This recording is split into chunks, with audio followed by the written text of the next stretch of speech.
While a partial arbitration award in the long-running dispute between the government and the Grand Bahama Port Authority is drawing mixed reactions as residents on Grand Bahama weigh in on what it could mean for governance and economic recovery in Freeport. Raven Davis has that story.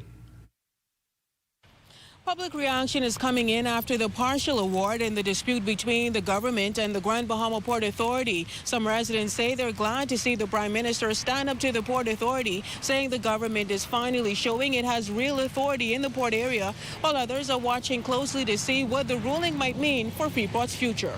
This is one of the first times that in my lifetime that a Prime Minister has stand up to the Port Authority. So I was proud of that. And however you look at it, win or lose, I applaud him for doing that. The first government of the Bahamas tackled the port, said Linden Pillen, and they allowed it to go on too long. I think it's a good step in the right direction. Earlier this week, reports indicated that the government's $357 million claim against the Grand Bahama Port Authority had collapsed in arbitration. While the partial award addressed several legal points, it did not grant the full financial relief the government had initially sought. Even so, some residents argue that the Port Authority should still be held financially accountable. That's a little bit of money. They tax us more than that. Every day of our life, they tax us. Either hidden tax and light bill, utility bills.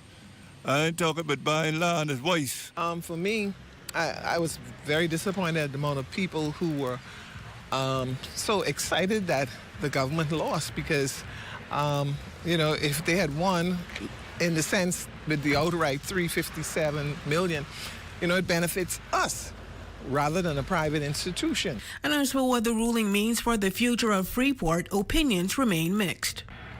You may say I'm being negative, but I don't think that's going to make a difference. I don't think it's going to make a difference. Now, while the partial award clarifies certain aspects of the Hawkesbury Creek Agreement and confirms government authority in the port area, residents here in Freeport will be watching closely to see how it translates into real change for the community.